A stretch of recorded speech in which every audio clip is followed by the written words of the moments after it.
পুরো dense forest আমরা ঘুরতে এসেছিলাম কয়েকজন বন্ধু এবং বাচ্চা কয়েকটাকে নিয়ে। খুবই অ্যাডভেঞ্চার স্পট। মানে আমরা ছাড়া এখানে আর কেউ নেই, শুধু পাখির শব্দ। আর এখানে যেটা শুনলাম, একজন এখানকার স্থানীয় একজনের কথা, মানে তার সঙ্গে কথাবার্তা বলে এখানে হরিণ, হায়না, হাতি এই সমস্ত জীবজন্তু দেখতে পাওয়া যায়, যেটা হচ্ছে বেশিরভাগ সকালে দেখতে পাওয়া যায়, খুব ভোরেতে। হয়তো রাতের বেলাতেও বেরোয়, কিন্তু আমরা থাকা আমাদের আওয়াজের জন্য হয়তো ওরা ভেতরে ঢুকে পড়েছে, দেখতে পাচ্ছি না। হ্যাঁ,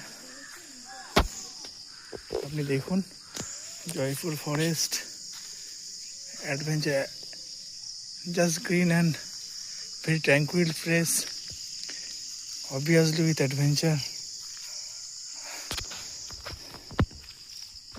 এই জায়গাটা দিয়ে রাতের বেলাতে ভাল্লুক বা এই জাতীয় প্রাণীরা নিচেতে নামে। এখন এখানটা পুরোপুরি খালি। আপনার